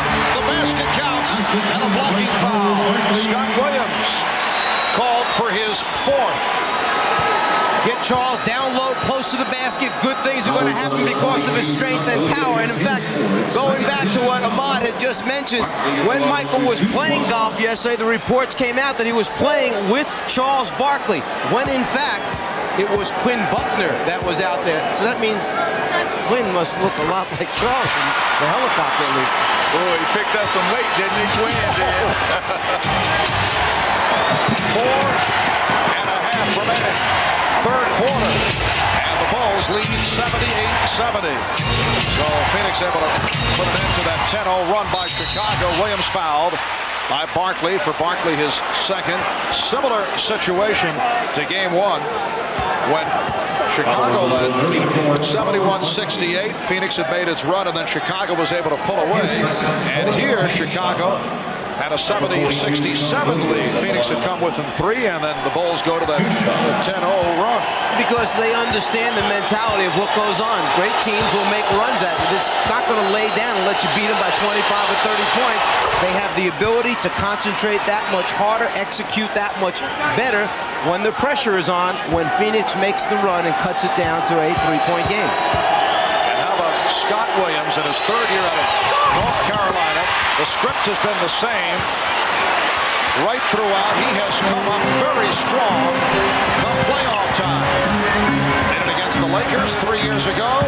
Did it against Portland last season. Barkley again draws the foul. Another 3-point opportunity. 32 for Barkley. As we mentioned, if he's 8 for 8 at halftime from inside, why wouldn't you just keep giving it to him down there until they do something to stop him? Man, it's just too tough one-on-one in the paint area. He's getting great position, though, and he's getting the ball just where he needed. His outstretched hand, boy, he don't have to dribble, he just takes it up and power it. He's 6 of 7 from the line, 13 of 19 from the field, 33 for Barkley. Grant was called for that foul, his third. 6-point Chicago lead. Frank Johnson now pressing Scottie Pippen. And Johnson is matched with Pippen. Pippen goes right at him. Frank Johnson about 6'1" against the 6'7" Scottie Pippen. It doesn't take him a whole lot of time to recognize where the mismatch is, does it? Well, that's the difference between the two teams. They recognize the mismatch, that being the Chicago Bulls. Chambers blocked from behind by Jordan. Bulls have hit 6 of the last 7. Pass. Jordan for Grant.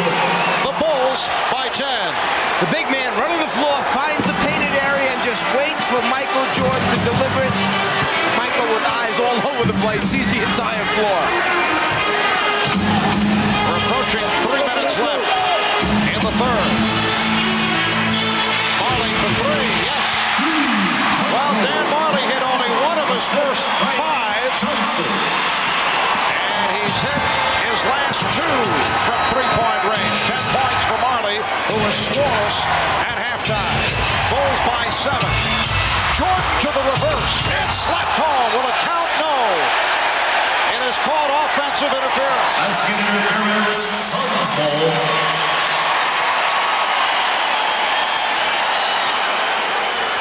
Michael just tries to get it up on the glass, hoping something good will happen. Grant comes from the offside to follow up, but the ball is in the cylinder. Therefore, the basket is taken away. Good call. Danny Ainge with a good-looking drive to bring Phoenix within 5. 2.5 left in the third. Pippen. Crowd wanted to travel. Jordan. He's been off. Frank Johnson draws the reach in. Frank Johnson again has come on and done a nice job because Kevin Johnson once again has been ineffective. Well, the last 2 baskets have been through penetration. That time you got Danny Ainge going in for a layup, and the one before that, Frank Johnson penetrated, kicked it out to Dan Marley for the 3. So penetration is paying off for the Phoenix Suns. Johnson, the Bulls by 3. Now you see Phoenix picking apart the Bulls defense the way Chicago had been picking their defense apart. The steal by Marley. Johnson with Barkley. Barkley brings Phoenix within 1. Phil Jackson wants to talk it over.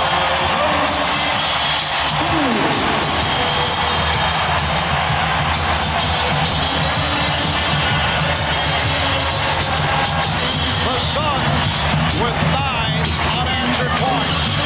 They've hit their last 6 shots, and they've cut into that Chicago lead. It is now the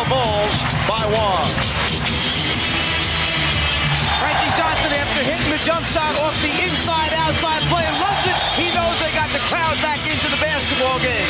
And here's Dan Marley, steals it away from Michael Jordan, and Frank Johnson sees Barkley trailing and gives it to the big man for the slam dunk. And Michael Jordan only 2 of 8 from the field in this third quarter.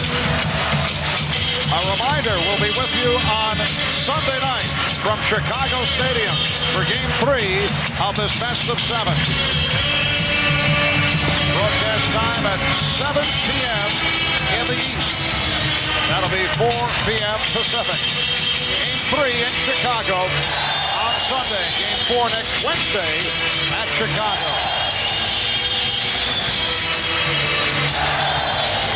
A minute 45 remaining third quarter. The Bulls at one point in the first half led by as many as 14. Phoenix closing in the second quarter with that 10-2 run. Bulls able to extend the lead here in the third. And again, the Suns have managed to come back. Magic, is this a tough call right now? You've got your point guard, Kevin Johnson, who's on the bench. The team is making the run without him. How long do you leave him there before all of a sudden you're concerned about, have we hurt somebody's feelings, and is he going to have his head down because he's not in the game? You can't worry about feelings. You can't worry about anything. The team is playing better with him being on the bench. You got to leave Frank Johnson out there because this crowd is into it. The momentum is in Phoenix Suns' hand right now. So, hey, forget feelings. We got to win this game. That's what Paul Westphal is saying. The Bulls 83. The Suns 82. Jordan. So Michael Jordan to the floater against Chicago. A 3-point lead. Michael has 28. And the biggest difference in the third quarter is that Charles Barkley is 4 for 6, and Michael Jordan is now 3 for 9 after making that last shot. Frank Johnson rebounded by Michael Jordan. Instant replay, same exact play. This time Johnson misses the shot. Ainge comes up hobbling off that steal attempt. Marley to the rebound. Just under 1 minute remaining in this third quarter. Phoenix with the ball trailing by 3. The last time they led was back in the first quarter by the score of 19-17. Barkley works off a double team. Barkley, oh, look out! He landed hard. Charles Barkley going for the rebound, shake it up, but will hang in. Looks like he hurt his right elbow. It will be Chicago ball. First thing he does is bust through a double team to give himself some space to get a shot off. An incredible effort. And then Barkley going after it. His legs go out from under him, and he hits hard to the floor. Well, I think his teammate right here, see, Frank Johnson is up under him, so he had nowhere to come down, and that's why he hit the floor hard. Barkley wants to stay in. He is hurting. The reverse. Michael Jordan has 30. The Bulls now lead 87-82. The right arm of Charles Barkley is bothering him. He came down hard from a ways up. That's a big man landing on that forearm elbow area, and he's still trying to shake it off. 15 seconds left in the third. Chambers. Tom Chambers sweeping from left to right to cut it to 3. We're down to 5 seconds in the quarter. Here's Pippen. And again offensive interference call on the ball. And words between Frank Johnson, Scott Williams, B.J. Armstrong all involved. Michael Jordan trying to calm his teammates down. And the officials also looking to settle things down. Well, Frank Johnson is saying, hey, I apologize on Wednesday. I'm not apologizing tonight. And what happened was they all fell on the ground right here. And then at the end of it, I think it was a little pushing and shoving. And then Michael Jordan tried to calm everybody down. Frank Johnson was still upset. So I think everything is clear now. Jake O'Donnell will settle everybody down and get back to playing basketball. Oliver Miller pegs it in. Here's Barkley firing. It was Frank Johnson tearing the jersey of Scottie Pippen in a collision, and You took exception when Frank apologized to Scottie Pippen, but no apologies right here. After 3, it's the Bulls 87 and the Suns 84. We'll be back after these messages and a word from your local station.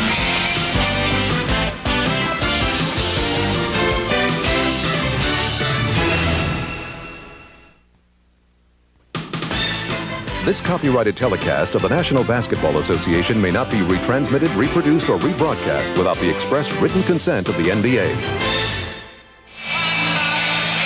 Magic, a moment ago, you mentioned the incident that took place in Game 1 on Wednesday, the incident between Scottie Pippen and Frank Johnson. Well, what happened was he tore his jersey, grabbed him, and then he came up and apologized to him after it happened in Game 1. Well, tonight, you got in another little skirmish here with Michael Jordan this time, and Frank Johnson said he's not apologizing for anything. As you see, he kicked Michael Jordan, then he went after all the Bulls standing there. And that's what you have to do in the playoffs. Don't apologize for nothing. You're here to try to win a championship. Frank Johnson played well in the third quarter, but he'll sit down. Kevin Johnson has come on as this fourth quarter gets underway. The Bulls lead by 3. Ames being guarded now by Paxson. Marley from 3. Yes! And the game is tied at 87. Dan Marley has hit his third from downtown. He's hit his last 3. They double up on Jordan. Stacey King fires to B.J. Armstrong. And Horace Grant posting up on Charles Barkley. The Bulls lead 89-87. Scoop Rashad came out of that last timeout and said that Phil Jackson told his team 5 times Phoenix has come at us tonight.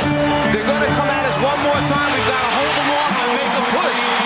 And Charles Barkley has tied the game at 89. He has 37 points.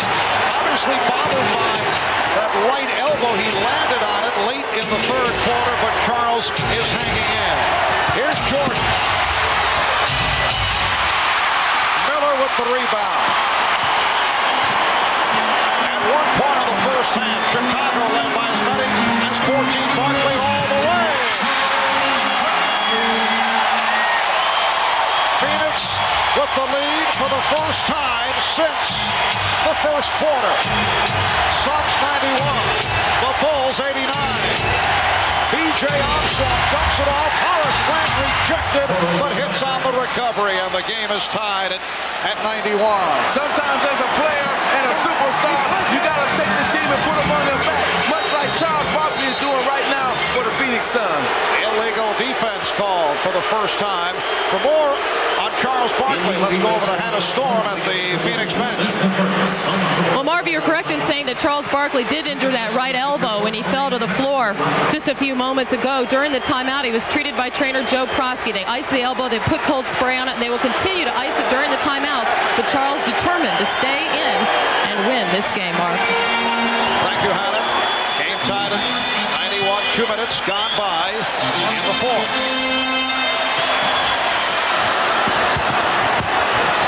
Miller rejected by King. Barkley. And Jordan able to move across. Armstrong for 3. Knocked away by Johnson. It'll be Chicago ball, but a timeout taken by the Suns. 9:38 left in the game. They're tied at 91.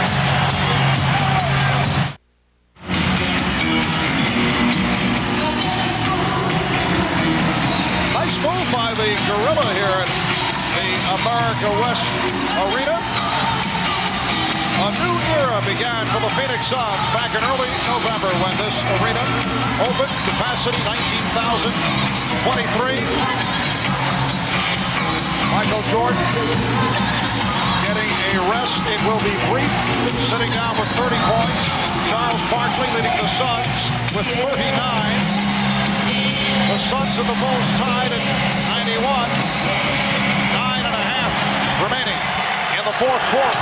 In that last timeout, Chicago most concerned about rebounding the basketball. They're standing and watching, not going after it. Phoenix has become the aggressor. Stacey King could not hit. Rebounded by Dan Marley.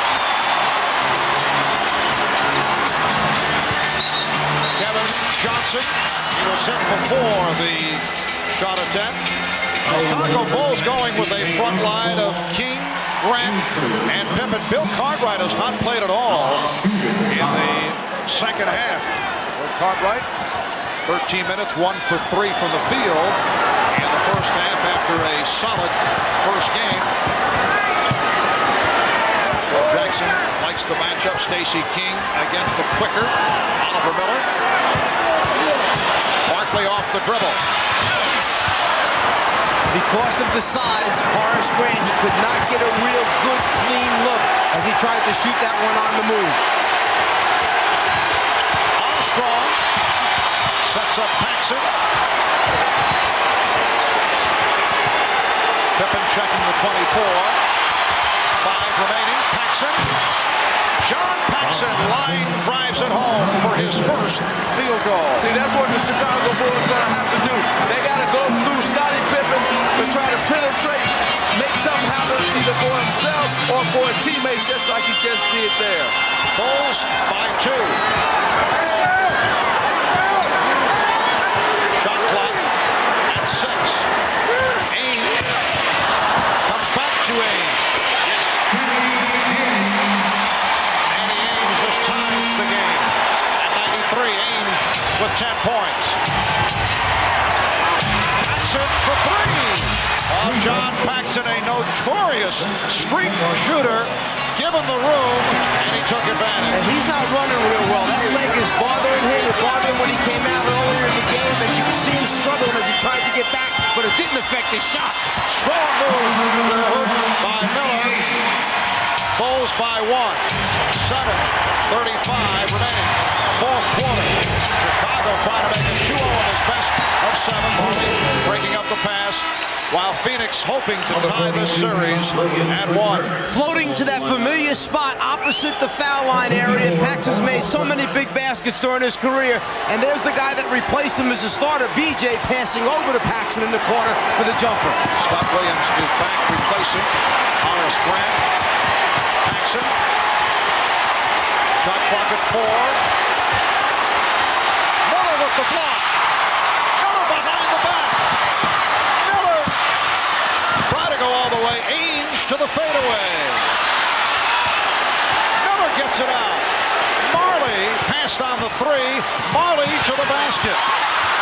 And last touched by Miller. There was a great example of Chicago's defense closing out, meaning running at that three-point line and forcing Marley to put it on the floor and come inside it. Once he came inside it, he couldn't get a clean route to the basket.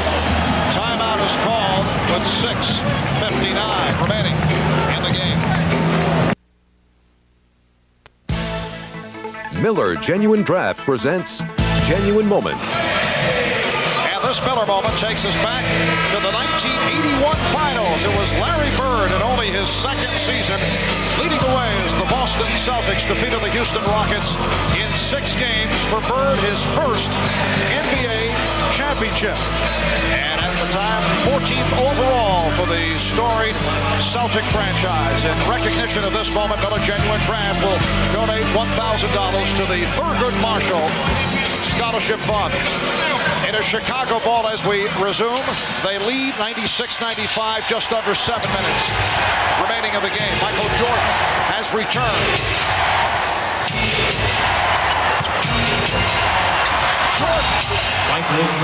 Michael has 32 points. See, Marv, the problem was Michael goes out of the game, the score is tied, he comes back, and the Suns are still down 1. Instead of gaining ground, they basically lost ground when Michael goes out. Here comes a steal there. Michael Jordan, NBA steals leader, coming up with that bet. And again, the Bulls swing it effectively. 3-point Chicago lead. They've led most of the way. They've led by as many as 14. Barkley drew the foul off the fake. Let's go back to a moment ago Magic was talking about when Michael Jordan steps back on the floor. you have to pay special attention. He has the mentality of taking the ball to the basket and then so good finishing with either right or left. Second team number 24, Tom Chambers, returns to the Suns. Tom Chambers, replacing Oliver Miller. Miller with 3 block shots, 8 points. Phoenix with 11 blocks, 5 by Dan Marley. Barkley is 7 of 8 from the line. He had a good year at the line, 76%, his best ever in the NBA. Here comes Horace Grant, replacing Stacey King. You talk about block shots as another defensive weapon. In game 1, Phoenix had 10 blocks. Chicago ended up with 8. Right now, Phoenix with 11, Chicago with 6. During the regular season, both these teams averaged about 5 block shots a basketball game. So you do a little bit more when that adrenaline's flowing in the big game like this. The Bulls 98, the Suns 96.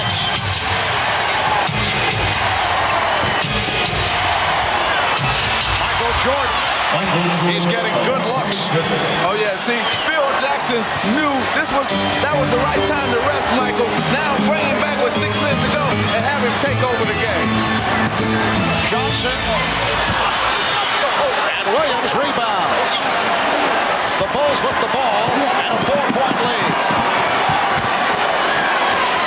Jordan, rebounded by Chambers. Phoenix on the run. Barkley from Johnson, he came up short. He's claiming that he was fouled, pleading his case to Jack Madden. Pippen passed on the shot. And Jake O'Donnell blows the whistle. Let's go back to what Charles Barkley is complaining about right now as he tries to finish off the play. The hand in the face is what Charles is claiming took place. He wants to know why no foul is called. Barkley on the drive, the swipe attempt by Jordan. Charles saying, hey, I should be shooting a couple free throws, but no sympathy. And a foul called on Tom Chambers, giving Chicago a new 24.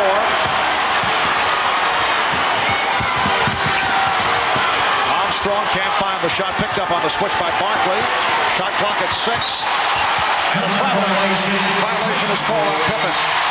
Now, after Michael Jordan hit Barkley in the face, he came up to Barkley on the other end and say, are you all right? So I guess Michael did foul him.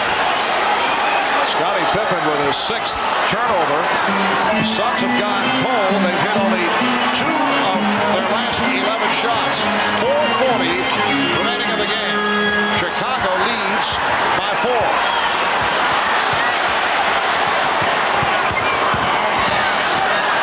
Ainge for 3. Barkley missed the tip.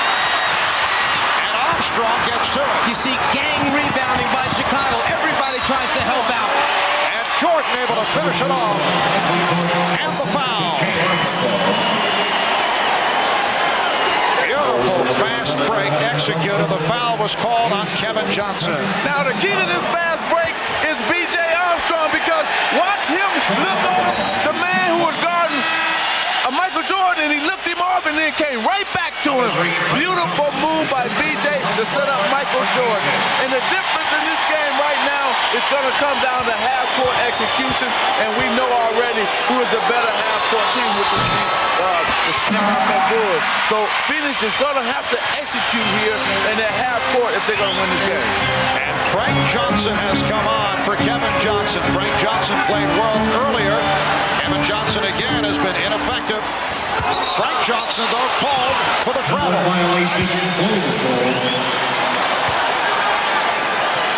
B.J. Armstrong in game 1, 16 points. Kevin Johnson had 11. And tonight, B.J.'s hit a couple of big buckets here in the 4th quarter, but Kevin Johnson just has not done it. And Marv, he's upset too. Kevin Johnson is upset that he's not in this game, especially at winning time. This is winning time. He used to be an all-star, a veteran, so you know he's not happy. Pippen for Williams, and he's fouled. Hard foul given by Barkley.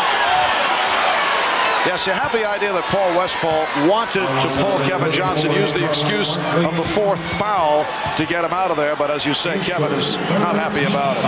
No question about it. It's going to be, if Phoenix does not win this game, something is going to come about with this decision here. So hopefully they can rally together and won't have a problem. But we got a lot of basketball to play. They're only down 6, that being the Phoenix Suns, so there's still much in this game. Scott Williams, 1 for 3 from the line.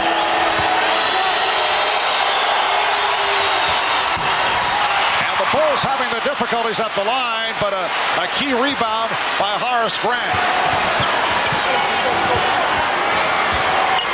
Here's the mismatch. Frankie Johnson trying to guard Pippen at almost an illegal defense, or it should have been called against Phoenix as Chambers went over to double team, but there was no basketball there. And a Mike block called, so a new 24 presented to the Bulls.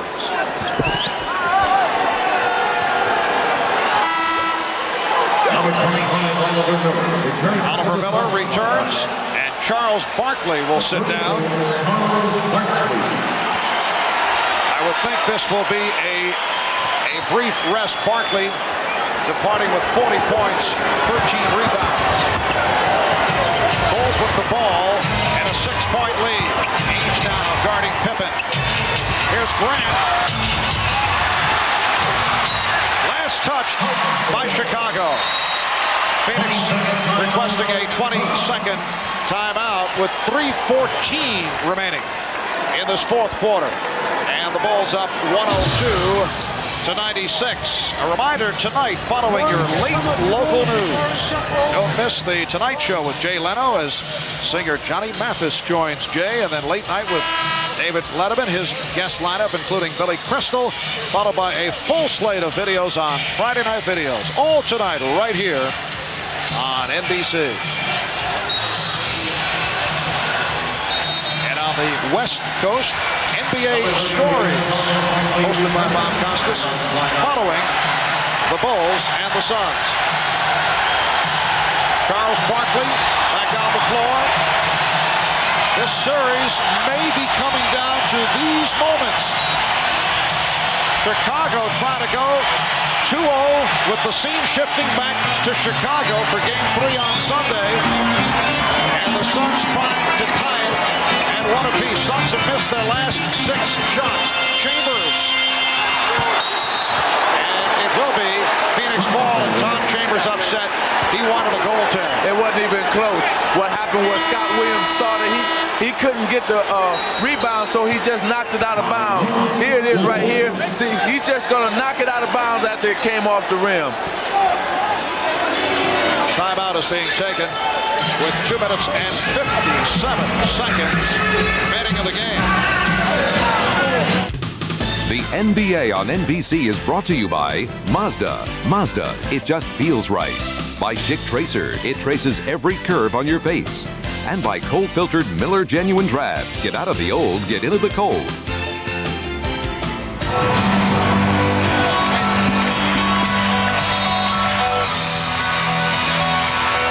Back in Phoenix, Marv Albert, Mike Fratello, Magic Johnson, 2:57 remaining of the game. The Bulls 102 and the Suns 96. Kevin Johnson remaining on the bench, with Paul Westphal opting for the veteran, Frank Johnson. The only way you can look at this is you can't make it a personal thing. It's the team trying to win. Coaches are forced into making difficult decisions. You got to go with what's working for you. And the best thing that KJ can do is understand this, accept it, do everything possible to get this team back in the series. Ainge on the recovery. Barkley. No, Charles will go to the line. Scottie Pippen called for his 4th. Understanding that he has to get to the free throw line and stop the clock. Barkley with the ball fake. Pippen smart enough to realize I cannot let him get the shot off, so he smothers him, forces Charles to the ground. Well, Phoenix is still doing an excellent job on the offensive board. Right now, that gave them their 15th, I think, offensive rebound. And you need offensive rebounds when you're not shooting the ball well. is 9 for 11 from the line. Foul situation, 4-piece on Pippen. And Williams, 4-piece on Chambers and Kevin Johnson. Bulls 102. The Suns 98. 2 minutes 40 seconds remaining fourth quarter. The matchup is Eaves on Pippen. Jordan to the fadeaway. Michael Jordan with another big shot. He has 38 points. But Marv, I can't believe his elevation is still that high at this point in the game. The man should be tired, but he elevated even higher to get that shot off. 6-point Chicago lead. Here's Marley. Way off. Magic, in New York, they checked him for the entire game in one of those Knicks games, and on an average, he elevated 30.5 inches on each jump shot that he took. To do it at the end of the game like that, very difficult. Unbelievable. Suns have missed their last 9 shot attempts. Shot clock down to 3. And a push called on Johnson. He gets to the spot, Michael Jordan, where he knows he wants to go up. Then he gets a little fade, but the extra lift in his legs to give him the clean look at the rim. You know it's going in from the time it leaves his hands just by the way he used his legs. Non-shooting foul, 4th team foul on the Suns. Bulls have 3. Kevin Johnson has returned.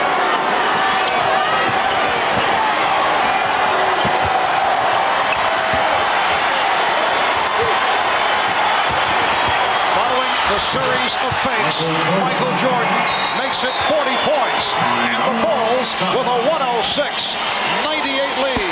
It's a triangle offense, all right, but the triangle is smart enough to get the ball to Michael Jordan in a one-on-one isolation. The other 4 red shirts on the other side of the floor. Watch it, Michael. A minute 33 to go. Suns down to their final timeout. 1 remaining. The home crowd trying to urge the Suns on. They are down 106-98. Timeouts remaining. Bulls have 1 foul to give. Next foul by Phoenix puts them over the limit.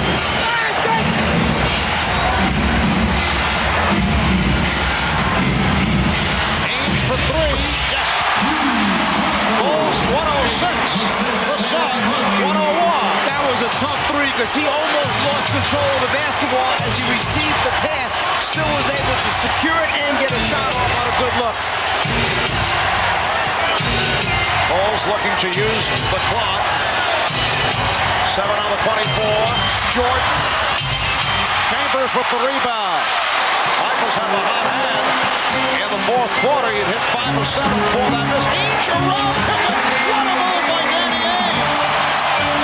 5 straight points by Ainge, and he's brought the Suns within 3. Well, Phil Jackson just said, look at the clock, and let's slow this game down. He told his players, use the clock more. Shot clock at 10. 42 seconds to go in the fourth. Pippen. Rebound, Chambers. Chicago has a foul to give. They better keep that in mind now and use it wisely. Oh, Kevin Johnson fortunate that Armstrong was called for that foul because Kevin lost the dribble off his foot. One of the reasons they went out and got this guy from Portland is because he has the ability to make big shots. He's been in a lot of big critical situations, big basketball games. First the outside, then the inside for Danny Ainge. Now right here, it's important for Chicago to make Phoenix use some of the clock. Good block by Pippen. Knocked away by Pippen. We're down to 20 seconds. Chicago with the ball and a 3-point lead. And the foul given by Kevin Johnson. I'm not sure that with this much time remaining on the 24-second clock and in the game that you've got to take a quick pass and try to get it up. You got 27 remaining in the game, 18 on the shot clock. Get a good high percentage shot. Well, I think when you live by the jump shot, you die by the jump shot, and that's what's going to happen right here. Scottie Pippen was 3 of 9 from the line in game 1. Tonight, 3 of 4. And the Bulls now lead 107 to 103. 17 and 4/10 seconds remaining. I think if Phoenix loses this game, they're going to look back at when it was 9:38. The score was tied 91-91. Jordan went out. When he returned with 6:59, they were up 96-95. And now Michael has scored, 6 points since he returned and got them this lead. Timeout called. We'll be right back. On the handoff from KJ to Ainge, Pippen slides underneath it, and he has so much range that he is able to go underneath the guy that handed off KJ, still elevate and get a piece of that three-point attempt by Danny Ainge. In my opinion, ill-advised shot at that time. Scottie Pippen has not had big numbers offensively, 14 points, but he's done it in other areas. That his second block. He's also collected 10 assists and 11 rebounds. Here's Ainge going right to the hoop. Bulls did not want to foul.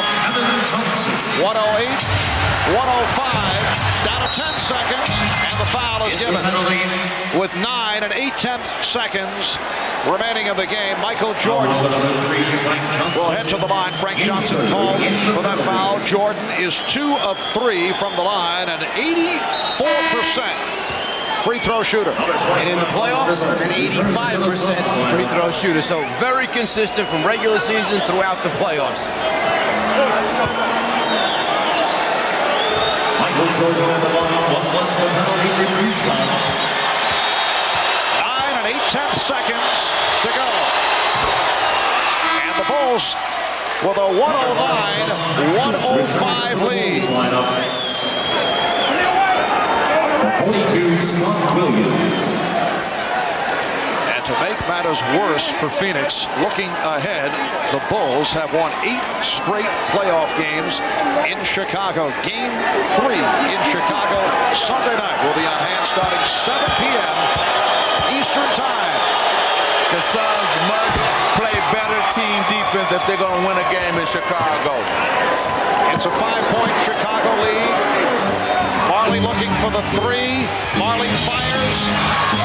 Time running out on the Phoenix Suns. Foul is given with 1 and 4/10 seconds to go. Kevin Johnson